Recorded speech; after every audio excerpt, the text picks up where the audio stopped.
Hi అండి, అందరికీ నమస్కారం. గుర్రం పాపిరెడ్డి సినిమా 19th రిలీజ్ అవుతుంది. ఈ మధ్య సినిమా రిలీజ్ అవ్వాలంటే cinema hit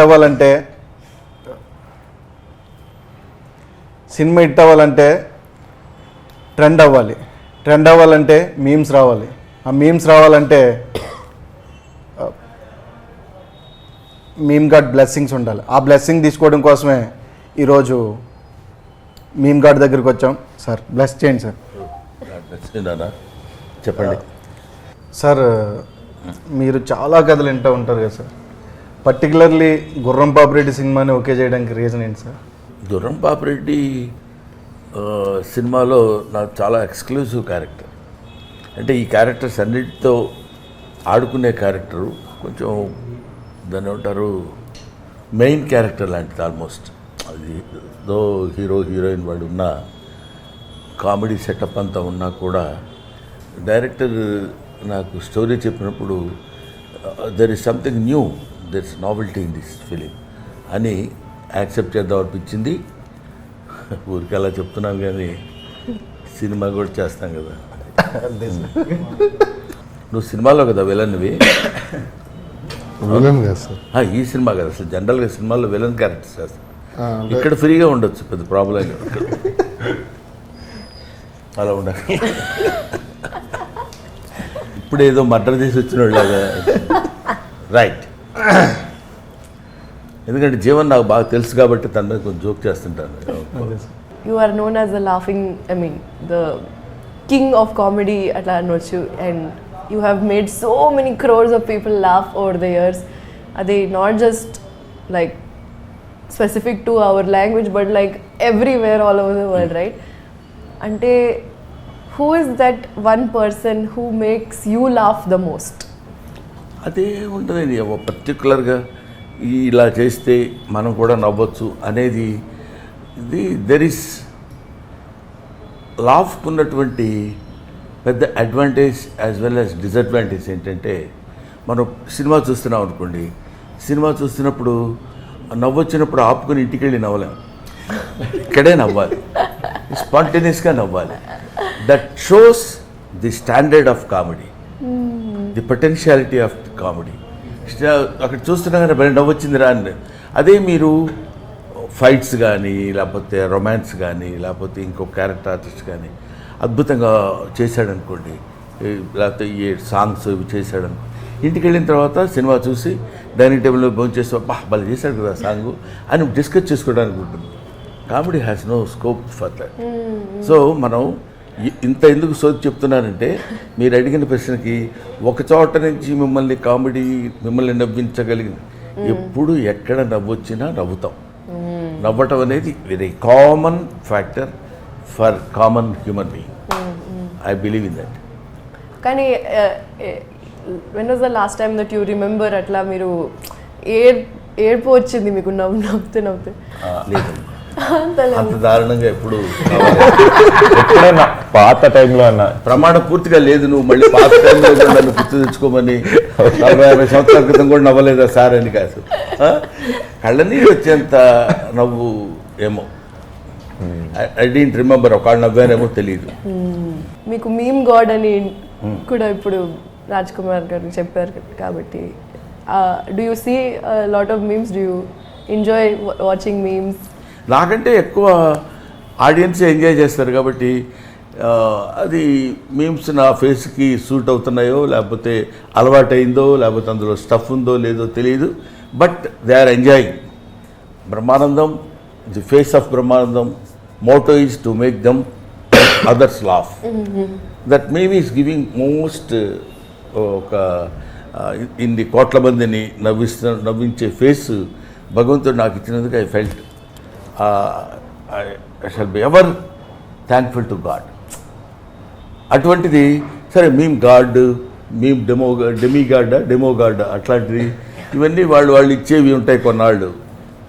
of course we'll enjoy it for time being. Sir, మీకు అసలు ఎంత ఇమేజ్ ఉన్నాక ఏదన్నా గ్రూప్ ఆఫ్ పీపుల్ని కలిసినప్పుడు ఫన్నీగా ఉండాలి అని ప్రెషర్ ఉంటుందా ఎప్పుడన్నా? నాకు ఫస్ట్ 2 ఇదేంటంటే answers. First answer, group of people కలిసిన తర్వాత నేను ఎప్పుడు గ్రూప్ ఆఫ్ పీపుల్ని కలవను first part. It's true, I'm not joking. ఎందుకంటే నాకు 2-3 కంటే ఎక్కువ ఉంటే గ్రూప్గా ఫీల్ అవుతాను నేను. కాబట్టి ఎక్కువ అది ఉండదు. తర్వాత మనం ఇక్కడ ఫన్నీగా ఉండాలి ఇక్కడ అనేది, అదే నేను చెప్పాను, ఫన్నీగా ఉండటం అనేది we cannot get it from out side. That is instinct. ఇప్పుడు అమ్మాయి ఏదో ప్రశ్న, మీరు ఎప్పుడన్నా మీ జీవితంలో రిగ్రెట్ అయ్యి నెలకేసి బాదుకొని కొట్టుకున్నారా అని అడిగినప్పుడు మనం ఇప్పుడు దీనికి మనం ఏం ఆన్సర్ ఇవ్వాలి అని ఉండదు. ఆటోమేటిక్గా అక్కడ ఉన్న సిచ్యువేషన్ బట్టి నవ్వు వస్తుంది, విల్ ఎంజాయ్ ఇట్. సార్ మీ లైఫ్లో లైక్ మీరు ఎదిగిన స్టేజెస్లో కానీ ఏదైనా కానీ లైక్ మనం పెరిగే కొద్దీ మన మెచ్యూరిటీ లెవెల్స్ పెరుగుతాయి, మనం అన్నీ తెలుసుకోవడం స్టార్ట్ చేస్తాం, ఇవాల్వ్ అవ్వడం స్టార్ట్ చేస్తాం. మీ లైఫ్లో ఏదన్నా ఒక బెస్ట్ ఫిలాసఫీ ఉంటుంది కదా సార్, అంటే లైక్ మాకు బాగా యూజ్ అయ్యే ఫిలాసఫీ ఫిలాసఫీ ఏం లేదమ్మా. Like life is a game, should play it. Life is a challenge, should meet it. ఎన్నో జరుగుతుంటాయి, అవన్నీ లెక్కలేసుకుంటూ కూర్చుంటే ఇటు వెయిట్ పెరుగుతుంటుంది. ఆఫ్టర్ ఆల్ మనం మ్యాక్సిమం బతికితే పుట్టిన 10 సంవత్సరాల వరకు మనకేం తెలియదు. ఇప్పుడంటే ఒక 5 సంవత్సరాలు బతుకున్నాం. ఆ తర్వాత 70 తర్వాత మనం ఏం ఆలోచించినా ఎవడో లెక్క చేయడు. మధ్యలో మన పీరియడ్ ఎంత, 50 to 60 years. దాన్ని మనం క్యాలిక్యులేట్ చేసుకుంటున్నప్పుడు మనకి ఎన్నో ఫేస్ చేస్తుంటాం. ఎన్ని ఫేస్ చేసినా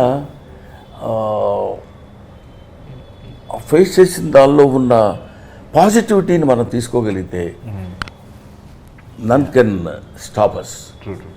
ఎక్కడైనా ఏదో సినిమా ఫెయిల్ అయింది, అబ్బా ఈ సినిమా ఫెయిల్ అయింది, ఎలాగా నెక్స్ట్ ఏంటి. అందుకని మనకు కూడా failures are stepping stones to success. ఇలాంటివన్నీ ఎందుకు పుడతాయంటే మనల్ని మనం ఎంకరేజ్ చేసుకోవడానికి. మన వెనకాల ఎవరు లేరండి, మనకి దీన్ని ఏదో అంటారే ఇండస్ట్రీలో బ్యాకింగ్ ఎవరు లేరు, ప్లాట్ఫామ్ లేదు, ఇట్లాంటి పదాలు కొన్ని ఉంటాయి. ఏం అక్కర్లా, God has given you one platform. You should realize it. You should play in that platform. You keep on doing. ఇప్పుడు నేనున్నాను, నాకెవరున్నారు వెనక? నాకు నేనే ఉన్నాను వెనక. ఎవరికైనా ధైర్యం వెనకాల ఉందంటే 10 మంది మనుషులు ఉన్నారు, వాళ్ళందరూ నాకు తెలుసు, మినిస్టర్ తెలుసు, లేకపోతే ఇంకొక చీఫ్ మినిస్టర్, ప్రైమ్ మినిస్టర్ తెలుసు. అది కాదు ధైర్యం. నాకు నేనే ఉన్నాను అనుకోవడమే ధైర్యం. If you keep on doing that, ఇంకా నీకు ఇంకొక పాయింట్ ఏంటంటే, ఇప్పుడు మీరు అడిగిన దాన్ని బట్టి నీకు నువ్వులా ఉండాలనుకున్నప్పుడు నీకు ఏ ఇబ్బంది ఉండదు. నువ్వు ఇంకొకళ్ళ ఉండాలనుకున్నప్పుడు ఇబ్బంది స్టార్ట్ అయ్యింది. నాకు ప్రమోషన్స్లో అదే ప్రాబ్లం అవుతుంది. లైక్ మనం ఇప్పుడు ఒక ప్రమోషన్స్ నాకు నాలా ఉండాలంటే నేను చాలా తక్కువ మాట్లాడుతాను సార్. బేసిక్ చాలు ఎక్కువ మాట్లాడమని వాళ్ళు అన్నంత మాత్రాన వాళ్ళ కోసం నువ్వు మాట్లాడితే వాళ్ళ కోసం మాట్లాడుతున్నట్టు ఫేస్లో కూడా తెలిసిపోతుంది. ఎగ్జాక్ట్లీ. వద్దు, అటువంటిప్పుడు వద్దండి, మాట్లాడుకోండి, మాట్లాడకుండా ఉండండి. ఎవరి కోసమో మనం చేయడం అంటే, ఇప్పుడు కామెడీ చేయాలన్నా యాక్టింగ్ చేయాలన్నా ఎవరి కోసం ఎందుకు చేస్తాం? మనలో ఉన్న పెర్ఫార్మెన్స్, మనలో ఉన్న టాలెంట్ అది నువ్వు ఎగ్జిబిట్ చేయాలి అంతే. చేయడానికి ఏమైనా అనుకుంటారేమో, ఆ ఇన్హిబిషన్స్ ఉన్నప్పుడు మనం we cannot do anything. True sir. నాకు అదే ఒక ఫియర్ ఉంటుంది సార్, బవిడ్ హీరో. అది ఫియర్ కాదమ్మా. అంటే ఎవరైనా ఏమైనా అనుకుంటారా అది ఆ ఫియర్ నిజంగా నీకు ఉంటే మాత్రం దాన్ని వదిలేయి. That is better. True. Fear అసలు మనం when you are doing a right thing in a right manner, you need not feel fear or shy or something like that. If it is right, నువ్వు నీ పని నువ్వు సిన్సియర్గా చేయగలుగుతున్నప్పుడు ఇంకా దాని గురించి నీకు సెకండ్ థాట్ ఏముంటుంది, ఏమైనా అనుకుంటారేమో అని. Let them. అనుకునేవాళ్ళు ఎలాగ అనుకుంటారు. నా గురించి ఇలా చెడుగా రాశాడండి వాడు అంటాడు. చెడుగా రాయటం ఏంటి? వాడు రాశాడు, ఆ చెడుని నువ్వు నమ్ముతున్నావు అనుకో. నా గురించి చెడుగా ఎవరో రాస్తే నువ్వు నమ్ముతున్నావంటే నువ్వు నాకు అక్కర్లా. నమ్మకుండా ఉండేవాళ్ళు ఎవరన్నా ఉంటే వాళ్ళు నీకు కావాలి. వాళ్ళు చెడుగా ఫీల్ అయితే ఫీల్ అవ్వాలి నువ్వు. ఆ డివిజన్ నువ్వు చేసుకోగలిగితే దగ్గరికి రాదు బాధ, ఆలోచన, టెన్షన్, షై, ఏమి లేవు. లోపల ఇవన్నీ పెట్టుకుని మనం తిరుగుతున్నప్పుడు కొంచెం అనీజీగా ఉంటుంది. సార్ మీకు లైఫ్లో మీకు ఈ టాలెంట్ ఉంది వేరే వాళ్ళు నవ్వించగలిగేది అని రియలైజ్ అయిన moment or age? Sincerely I'm telling you Vamshi, swear on my profession, నాకు తెలియదు నేను నవ్విస్తానన్న విషయం కూడా నాకు తెలియదు. మైండ్ ఈజ్ ఏ టిపికల్ కాదు, దాన్ని ఏమనాలి, ఒక రేర్ బర్త్ నాది. నా గురించి నేను ఈ ఏజ్లో నేను తెలుసుకుంది. నవ్వించడం కోసం ట్రై చేయటం కానీ, ప్రయత్నం చేయటం కానీ, ఓహో నేను బాగా నవ్విస్తానని ఆ రియలైజేషన్ రావడానికి నాకు తెలియదు. బేసిక్గా తెలియదు. చిన్నప్పుడు స్కూల్లో చదువుకుంటాం, ఏదో బ్రహ్మానందం ఉంటే బాగుంటుందా, నవ్వు వస్తుంది అంటారు వాళ్ళు. ఓహోహో అనుకొని మనం నవ్వుకోవడం, మనం మాట్లాడితే వాళ్ళు నవ్వటం. ఆ తర్వాత ఒక ఏజ్ వచ్చిన తర్వాత డిగ్రీ, పోస్ట్ గ్రాడ్యుయేషన్ చదివేటప్పుడు ఓహో మనం జోక్ చేస్తే వీళ్ళు నవ్వుతారనమాట, అంటే మనం మాట్లాడేదాన్ని ఈ జోక్ ఉందన్నమాట అనే రియలైజేషన్ రావడం. ఆ తర్వాత కామన్, ఆ తర్వాత ఏదో అదే క్యారీ అవుట్ అవుతూ. మా mother was a very good, అంటే దాని ఏమంటారు, చాలా ఫన్ మోటివేషన్ ఉన్న. తన మదర్ జీన్స్ వచ్చినాయేమో నాకు అనిపిస్తుంది. ఆవిడ చాలా మాట్లాడేటప్పుడు కానీ ఎవరినన్నా చాలా వెటకారం చేస్తూ మాట్లాడుతుంది. అది ఎక్కడన్నా వచ్చిందేమో. నవ్వు రావడం అంటే ఎవరినో ఎగదాడి చేయడమే నవ్వు రావడం, లేకపోతే ఏడ్చేవలేరా నీ ఫేస్ నువ్వు అన్నాడు అనుకో, కొంచెం హర్టింగ్గా అవతల వాడుకున్నా వీళ్ళందరూ నవ్వుతారు.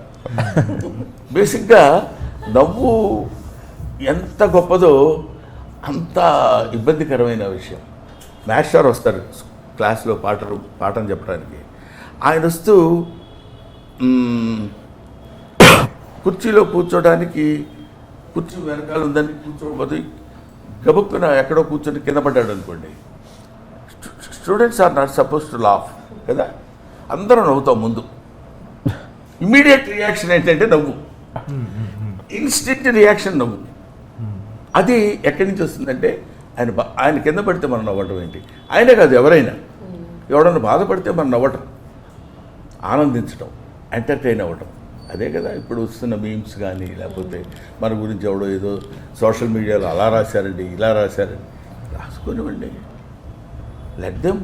దాని గురించి మీరు ఎందుకు ఫీల్ అవుతున్నారు, why do you take it to heart అనేది నా point. Of course I may be wrong, there is చాలా డిఫరెంట్ పీపుల్ ఉంటే ఉండొచ్చు.